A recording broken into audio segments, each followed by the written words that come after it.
Hi Debbie, thanks for your time this morning. Thank you. Do you want to introduce yourself?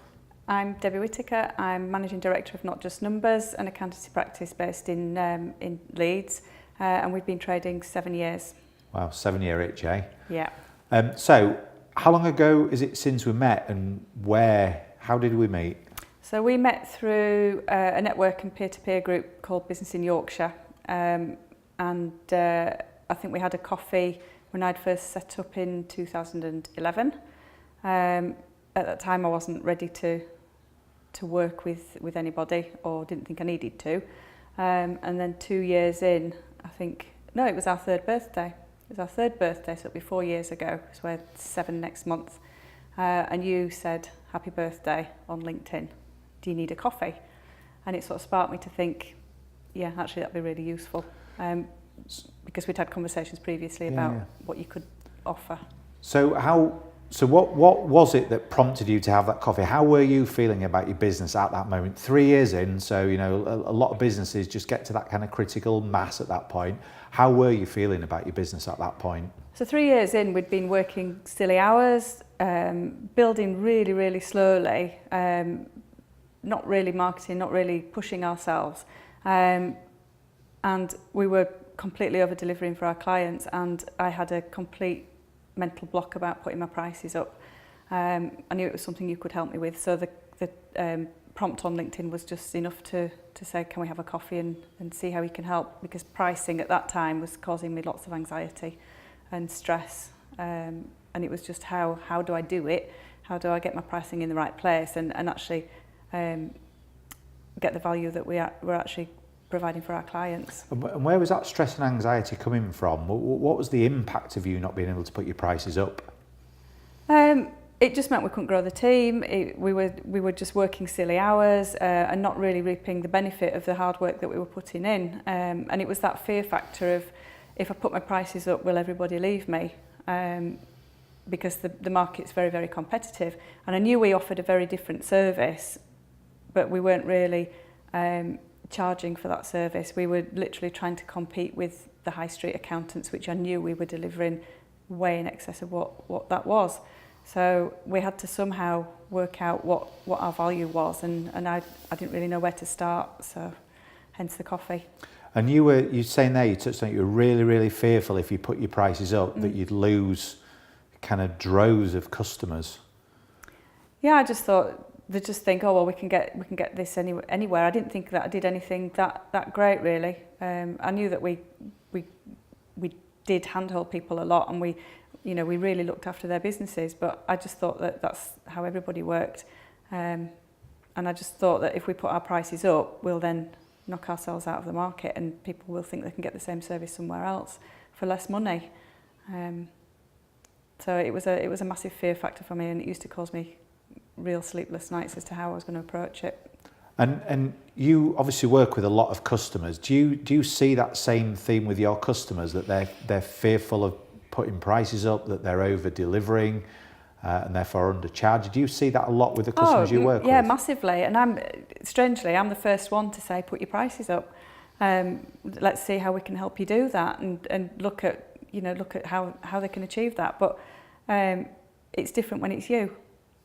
And when you're sat in that chair saying, I need to put my prices up, it's a very different conversation. Yeah. So, we have this with our clients all the time. They just don't value themselves, or they're worried about putting it up because they think the competitors are going to take them straight from them.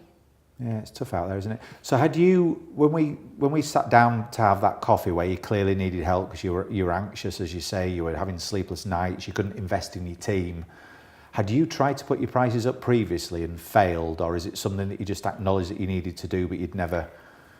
A bit of both. It was always broaching the subject of putting your prices up, and people would just roll their eyes and, oh God, and I know, being an accountant, always trying to change the face of accountancy, everybody sees an accountant as a necessary evil. So you put your prices up, they go, oh well, I can go down the road and get my accounts for 600 quid. But they're not actually comparing apples with apples, because what we were delivering was a completely different offering. But I was worried that people wouldn't actually see that until they left. And it's fair to say, isn't it, as business owners that are good at what they practice, so accounting, and not necessarily good at constructing pricing or marketing, and it is a bit of an art if you don't know what you're doing, isn't it? It's not just an art, it's just a very, very competitive market as well, you know, and it's not a niche thing that we do.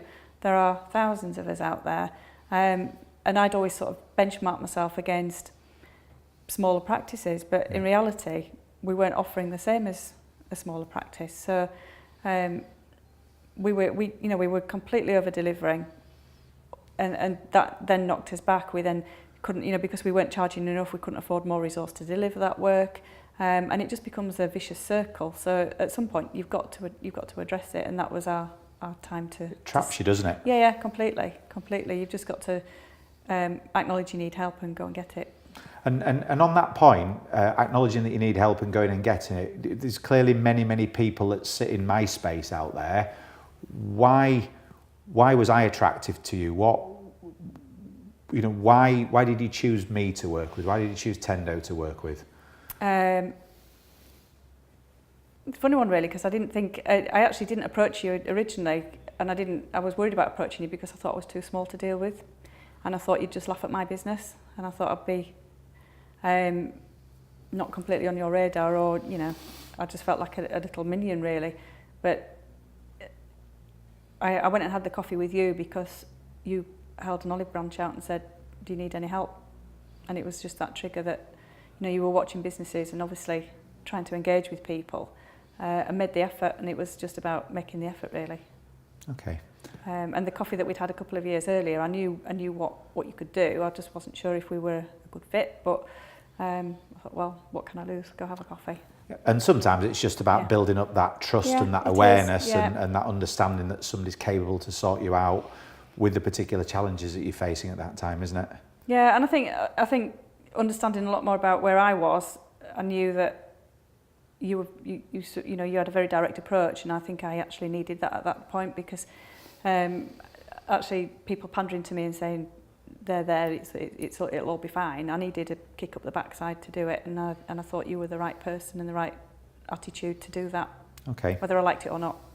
No, but it's about getting results, isn't it? And it's sometimes if you need that kick up the backside, it's giving you that kick up the backside. It's about getting results. It's about having somebody that you can be accountable to, and, you know, so being the one that everybody comes to for advice, I didn't think I needed it, but actually everybody does.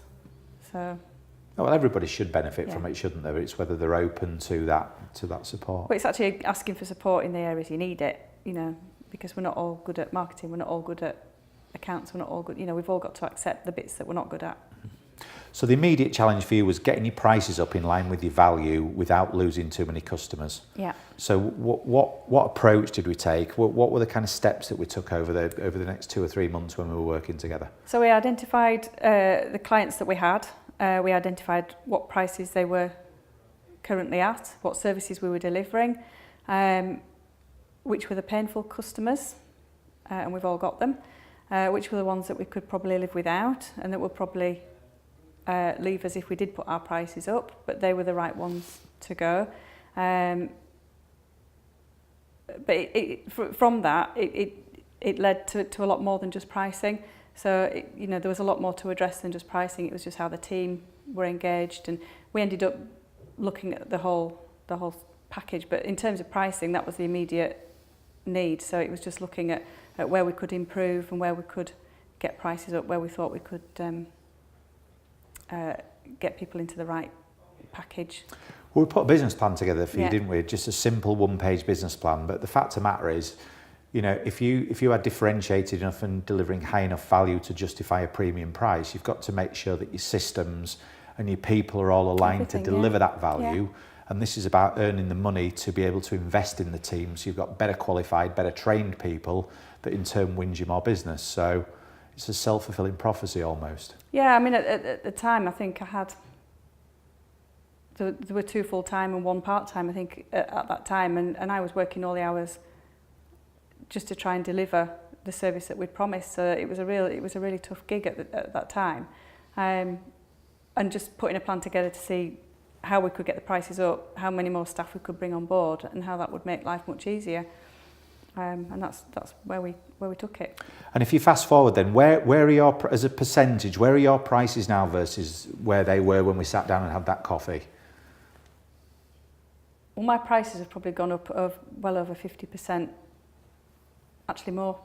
I think if we look where we are this year in terms of turnover and amount of clients, we're probably well over 50%. And in the first year, in the first year alone, just putting the prices up to where we thought we could just inch them up without being silly, our turnover went up 78% in the first year. 78?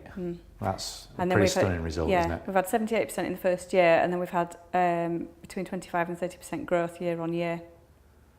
Okay, and you've put those prices up significantly. You're now feeling better about the business because you're charging in line with the value that you deliver. But how many customers have you actually lost as a result of putting your prices up? Because that's one of the things you were concerned about. I think originally we lost we've lost overall in about 5 years, if we've lost about 15 customers, but we've gained about 80. So you gained about 80 customers and lost 15, and the 15 that you've lost, is there any that you're losing any sleep over? No, we just breathed a sigh of relief and had a little party around the office.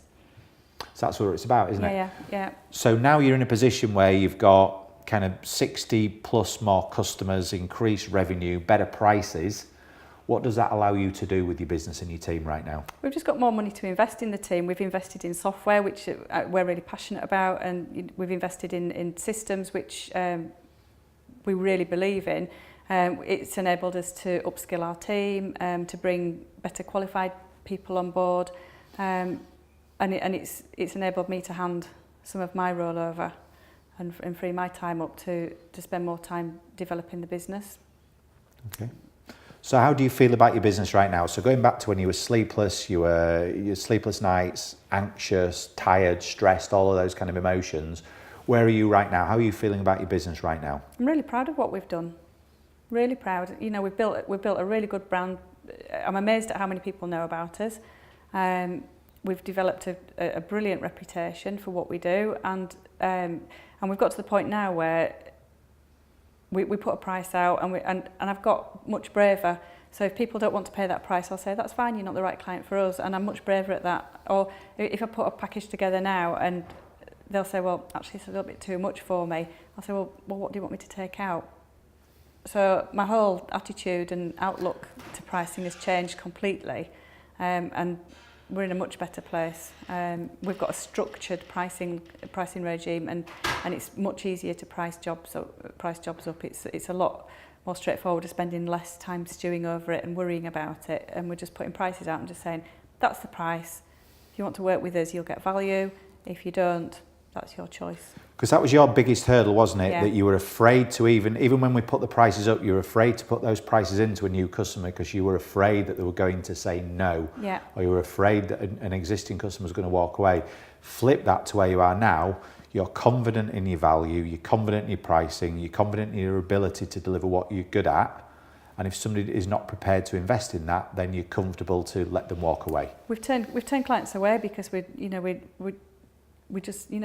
so busy, and at the right price, and that's a differential. Is, you know, people are paying the right price now, and new customers coming on board, they know we're very straight with it. That's the price. If you don't want to pay that, what do you want to take out?